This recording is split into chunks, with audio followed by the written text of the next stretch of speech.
All right, let's take a look at question number 4. This is a limit involving infinity.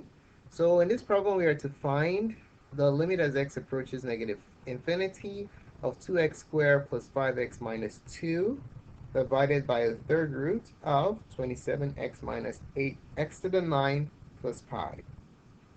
Now, whenever you're working with limits involving infinity and you have a rational expression like this, you want to focus on the weights. You want to look at the term with the biggest degree in the numerator and the term with the biggest degree in the denominator. Simplify those two and evaluate the resulting expression as x approaches plus or minus infinity. Now, one thing you want to watch out for is the location of the terms with the biggest degrees, the leading terms. In some cases, they might already be written, the numerator and denominator polynomials might already be written in standard form with the terms in descending order of degrees, but in other cases, they might not.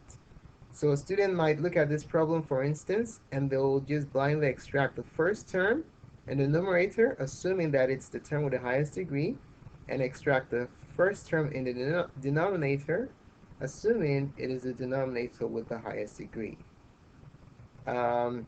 But what you see, the error there is, even though the numerator is correct, in the denominator, this is the term with the biggest degree. That is the term that determines the growth rate of the denominator.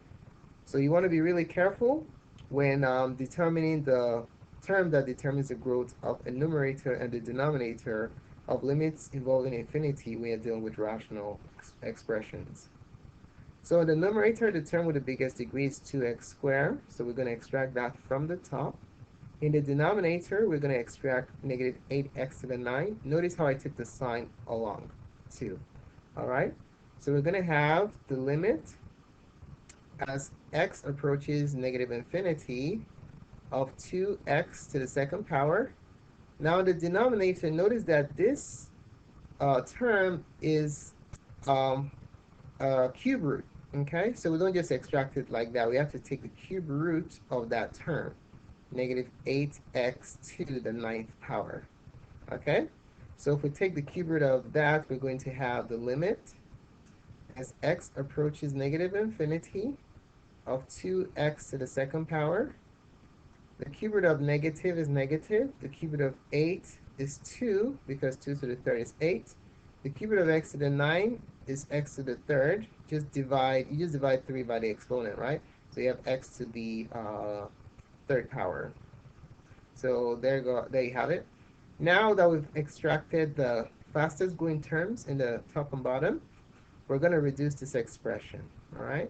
So if we reduce it, we're going to have the limit as x approaches negative infinity. The 2's divide out. X squared goes here once. X squared goes here x times. So we're going to have negative 1 over x.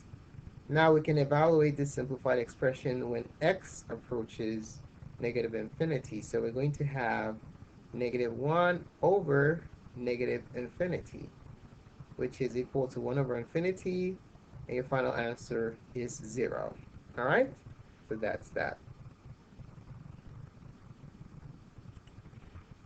All right, so you can click on main test to gain access to all the questions 1 to 20, or you can advance to the next question by clicking next. Don't forget to subscribe for updates to other great tutorials such as this.